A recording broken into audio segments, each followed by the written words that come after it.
When I was in the hospital recovering from pec disc repair surgery, I decided I wanted to make a documentary about people with Marfan syndrome.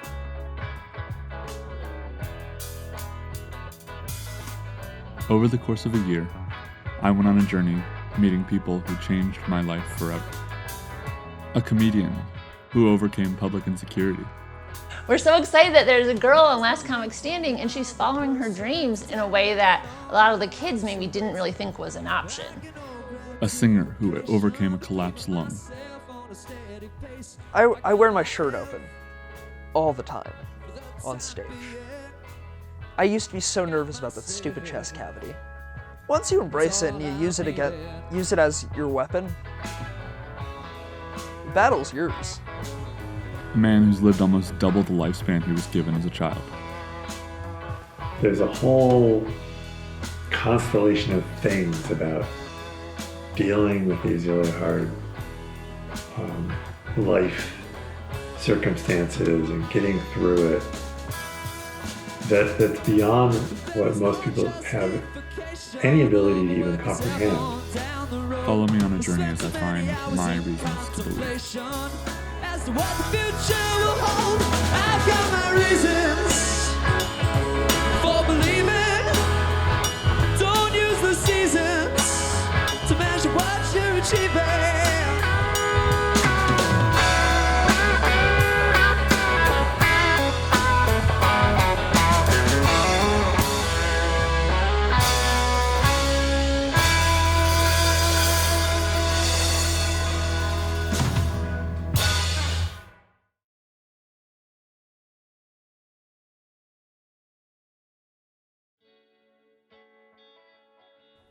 So, going from one coast to the other, a few months later I went and visited Andy and Katie. Andy Erickson, who is a pretty well-known comedian. She was on Last Comic Standing and won second place a few years ago.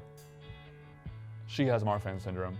And then her best friend, Katie Lasky, who does not have Marfan syndrome, but comes to every Marfan conference and works with Katie to do motivational speeches and comedy shows and things to make the community laugh. The first night I got out there, as soon as I got there, I got to go see her perform at the UCB Theater, which, even if you're not a big comedy fan, you might have heard of.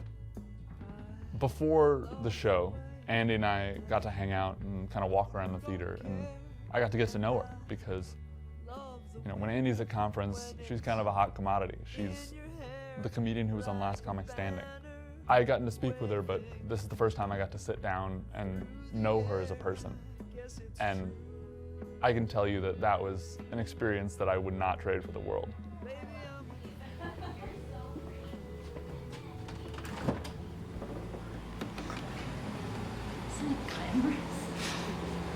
The world of stand-up comedy. This is Hollywood. In Buffalo, usually. I have a monthly show there. I do shows at the Nerdist School, Flappers.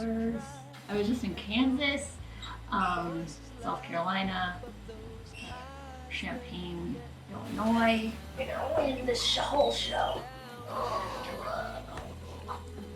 Where are you from? I know some people that walk by Andy and they're like, do I know her? Did I see her on TV? Yeah, 2 years ago. 2 years ago? NBC? Yeah. Oh, Fox's Screen? Fox's Screen. Oh yeah. But I had Marfan syndrome in the show. Oh really? On Screen Queens, yeah. They recruited me to be a Chanel, and I worked with Jamie Lee Curtis, and I spread awareness for Marfan syndrome through being murdered. I admit it, I'm a bad driver. Yeah. I'll admit it. Because most people don't, and I've actually taken driving classes. Oh. I hired someone on Craigslist to drive me around. Yeah, they came, well, it was like a Craigslist driving company. They drive over, you get into their car, and they let you drive their car. And you drive around and you get used to it, because I didn't want Alex to have to deal with that. So you hired a stranger. I hired a stranger. So you could ruin their car. Like, yeah. And it was great. I've been driving around, and I'm like, oh, use your blinker. And I was like, yes, I love my blinker. Actually, when I passed my driving test, the guy who administered the test was like, technically you have enough points to pass, but I don't recommend you drive. I'm just bad at it. I have really bad eyesight. And it turns out that's most of driving is seeing stuff. Oh man. $60. 150 shots. 3 looks. Oh, I got 3 looks.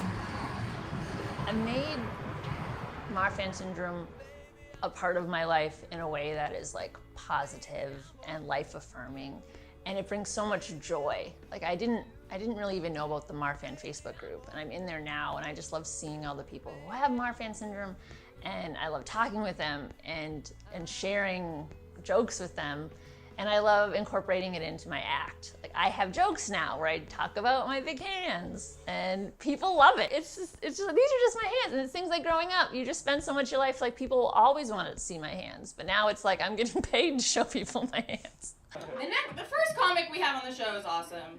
She was in the top 5 of Last Comic Standing, which is a TV show. You might know of it. Please give a warm welcome for Andy Erickson.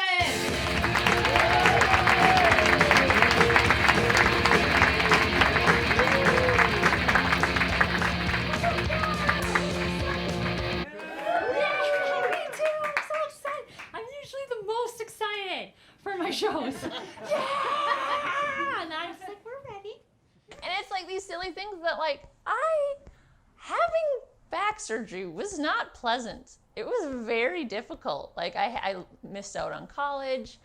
I had to wear a back brace in college. Like it was like, that's never fun.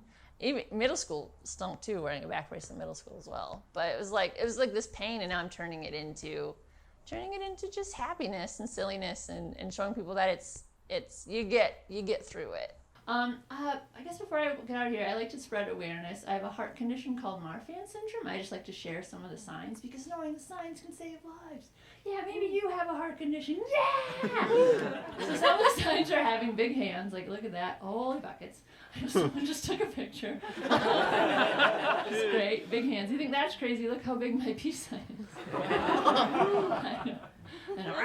But another sign is I have a scoliosis, right? And growing up, it was always awkward. I hated having scoliosis. My mom was like, well, you know what?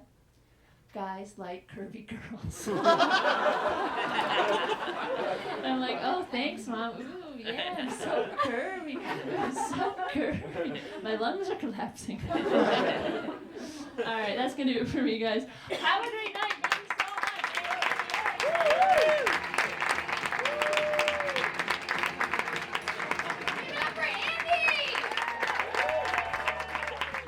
Getting to go and film her performance and see her embrace her persona, to show her peace sign on stage, and people were taking pictures, and to just be unapologetically her as her passion was incredible.